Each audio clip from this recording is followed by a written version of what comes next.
stay with us and to get a response to the news that the threshold for licensing embedded power with the energy regulator NERSA is moving from 1 megawatt to 100 megawatts. It's been welcomed by energy experts. They've been calling for the red tape to providing extra power to be cut. Let's discuss what this might mean, not only for those independent producers, perhaps also for Eskom as well. I'm joined by Organisational Strategy Consultant Thabang Motsohi. Mr. Motsohi, thank you so much for your time. Do you also welcome this news as a step in the right direction for getting more energy onto our grid? Oh, indeed, of course, it is a wonderful step, although, you know, it's coming a little bit late. One would have wished that this decision was taken more than 2 years ago. But nonetheless, it is an extremely important decision, particularly at this point in time.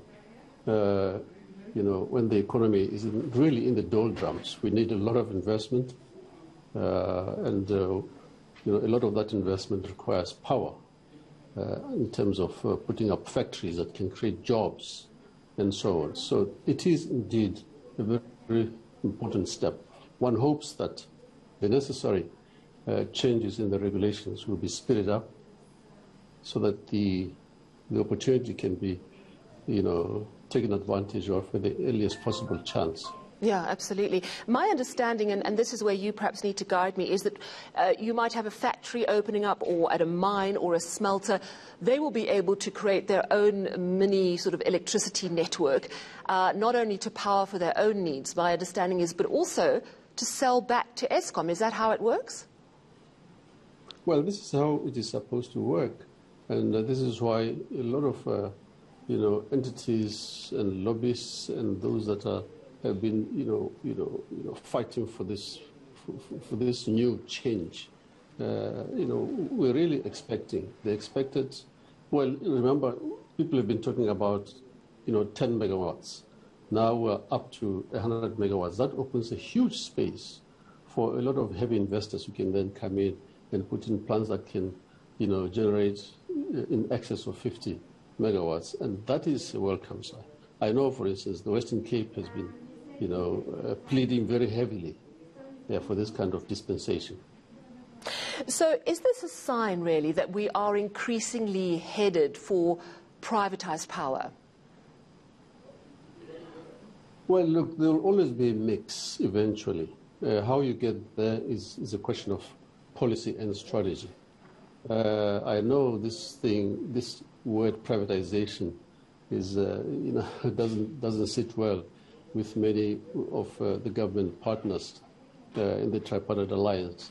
But it requires, for South Africa to move ahead, we require more investment, more energy than Eskom can currently generate, or will be in a position to generate in the next 10 years.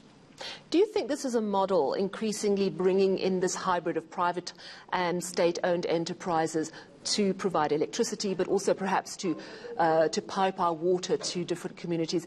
Is this something that other state-owned enterprises are looking at, should be looking at? Well, I'm not so sure about other state-owned enterprises, but it is a model that we definitely must pursue with speed and determination. The thing about Eskom is that, you know, we are reactive in terms of Eskom strategy rather than proactive. And this has happened since the late 90s or early 90s. And that is at the heart of the problems of Eskom. We have not, you know, really engaged executives carefully to ensure that what they recommend, then policy accepts, embraces it, and moves with speed. So we're playing a catch-up game when the environment is changing so fast. And we're facing very difficult choices now that we have to make in a hurry. And at a time when, in fact, investment funds are pretty scarce. They're looking for places where, you know, approvals can come with speed. There should be very little in terms of regulatory, obstacles in the way of investment. That is the difficulty that we have in the current moment. Very quickly, this is a big, bold step today. Took the industry quite by surprise. They were hoping for, I think, 10 to 15 megawatts without licensing. What needs to be done next to open up the sector even more? Look, it took me by surprise too. I was totally shocked.